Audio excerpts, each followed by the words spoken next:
Hi everyone. Today we're going to be talking about some parts of our brain that process social and emotional information.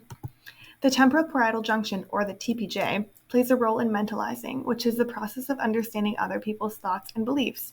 We use mentalizing when empathizing with others because it helps with perspective taking. The TPJ is also involved in attentional processes.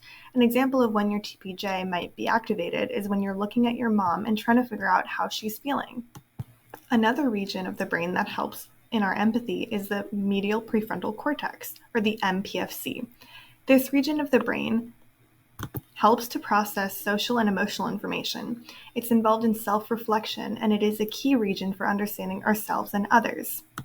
An instance where our medial prefrontal cortex might be activated is when you're thinking of things that remind you of you, like being asked if the words smart and kind are a reference to yourself.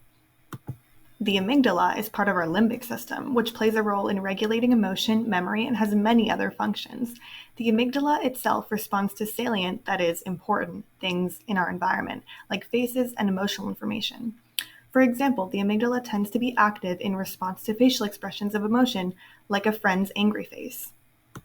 The superior temporal sulcus, or the STS, is involved in processing biological movement. For instance, if you see someone walking or the shape of someone walking, your superior temporal sulcus will be activated.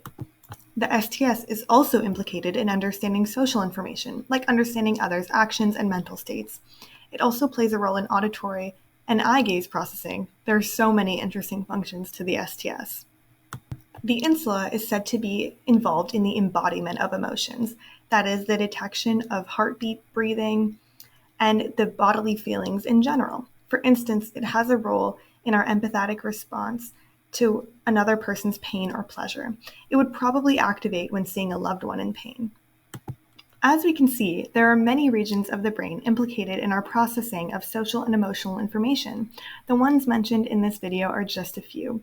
It's also important to remember that all these brain regions work together with others, and often one region is involved in many different tasks, like the STS, like we talked about earlier.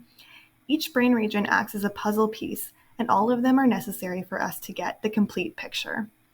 Thanks for watching.